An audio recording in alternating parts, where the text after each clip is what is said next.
സുഹൃത്തുക്കളെ, സഹോദരങ്ങളെ, ഞാൻ കുറച്ച് നേരത്തിന് മുമ്പ് ഷാജൻ സ്കറിയയുടെ ഒരു വീഡിയോ കാണാനിടയായി. ഷാജൻ സ്കറിയാക്ക് കുരു പൊട്ടിയിരിക്കുകയാണ്. അതായത്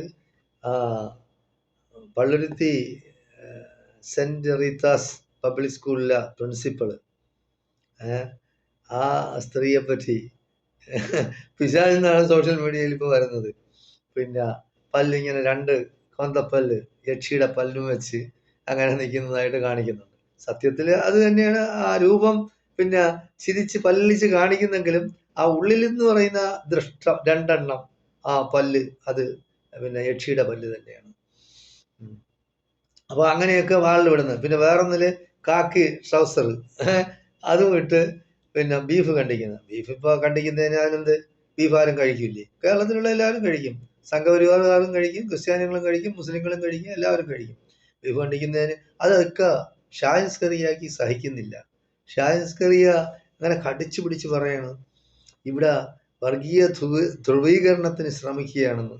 അതായത് ഇവിടെ വർഗീയ ധ്രുവീകരണവും പിന്നെ മതവിദ്വേഷവും ഒക്കെ പുലർത്തുന്നതും പിന്നെ പ്രചരിപ്പിക്കുന്നതും ഷാജൻ സ്കറിയാണ്. എന്നിട്ട് ഇപ്പോൾ ഒരു ക്രിസ്ത്യാനി പിന്നെ കന്യകയല്ലാത്ത കന്യാസ്ത്രീയെ പറ്റി പറഞ്ഞപ്പോഴത്തേക്ക് ആളുകൾ ഇങ്ങനെ സോഷ്യൽ മീഡിയയിൽ നല്ല രീതിയിൽ കൊടുക്കുന്നുണ്ട്. കാര്യം ഷാജൻ സ്കറിയയ്ക്ക് കിട്ടുന്നത് മുസ്ലിങ്ങളെ പറ്റി പറയുന്നത് മാത്രമേ കിട്ടുന്നുള്ളൂ. ഈ ക്രിസ്ത്യാനികളെ പറ്റി പറയുന്നത് കിട്ടുന്നില്ല. അതായത് ഹിന്ദു സഹോദരങ്ങൾ, മതേതരവാദികളായിരുന്നാലും ശരി, അല്ലാത്തവരായിരുന്നാലും, അതുപോലെ ക്രിസ്ത്യൻ സഹോദരങ്ങൾ, നല്ല അച്ഛന്മാർ, അവരൊക്കെ പറയുന്നതൊന്നും കേൾക്കുന്നില്ല.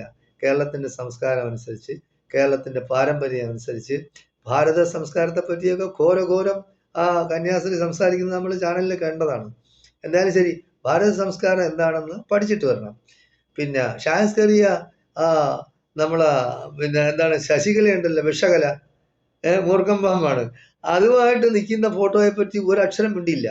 അപ്പോൾ ഇവർ തമ്മിലുള്ള ഇതൊരു ആ ഒത്തൊരുമയും ഇവിടെ സംഘർഷം ഉണ്ടാക്കാനായിട്ട് അവർ കാലേ കൂട്ടി പിന്നെ ആസൂത്രണം ചെയ്ത പദ്ധതികളൊക്കെ ആയിരുന്നത്.